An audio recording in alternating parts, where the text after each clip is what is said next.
यह कहानी माता सीता हर रोज श्री राम जी को सुनाती थी।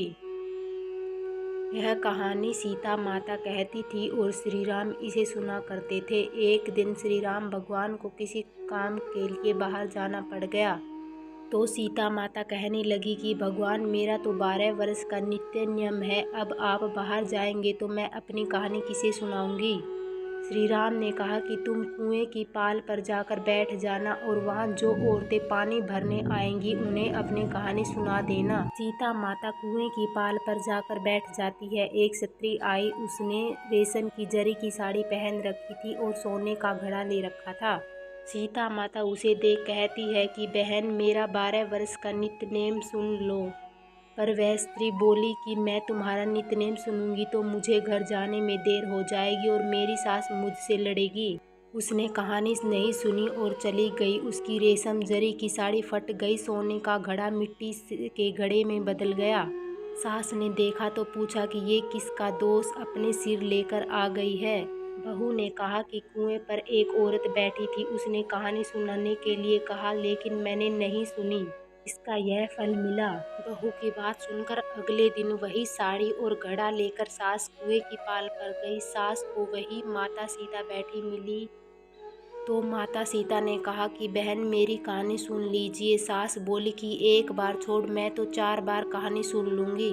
राम आए, लक्ष्मण आए, देश के पुजारी आए, नित्यनेम का नेम लाए, आओ राम बैठो राम, तपी रसोई जियो राम, माखन मिश्री खाओ राम, दूध बतासा पियो राम, सूत के पलका मोटो राम, साल दुसाला पोठो राम, साल दुसाला ओढ़ो राम, जब बोलूं जब राम ही राम, राम संवारे सबके काम, खाली घर भंडार भरेंगे, सबका बेड़ा पार करेंगे, श्री राम जय जय राम।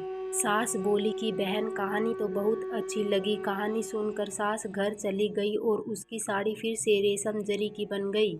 मिट्टी का घड़ा फिर सोने के घड़े में बदल गया। बहू कहने लगी, सासू माँ, आपने ये सब कैसे किया। सास ने कहा कि बहू, तू दोष लगा के आई थी और मैं अब दोष उतार कर आ रही हूँ।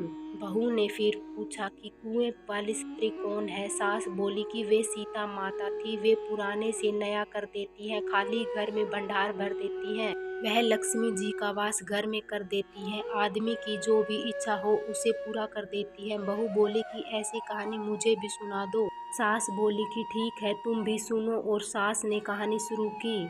राम आए, लक्ष्मण आए, देश के पुजारी आए, नित्यनेम का नेम लाए, आओ राम बैठो राम, तपी रसोई जियो राम, माखन मिश्री खाओ राम, दूध बतासा पियो राम, सूत के पलको मीठो राम, साल दुसाला पोठो राम, साल दुसाला ओढ़ो राम, जब बोलूं जब राम ही राम, राम संवारे सबके काम, खाली घर भंडार भरेंगे, सबका बेड़ा पार करेंगे, श्री राम जय जय राम। कहानी सुनकर बहू बोली कि कहानी तो बहुत अच्छी है। सास ने कहा, ठीक है, इस कहानी को रोज कहा करेंगे। अब सास बहू रोज सवेरे उठती, नहाती धोती और पूजा करने के बाद नित्यनेम की सीता की कहानी कहती।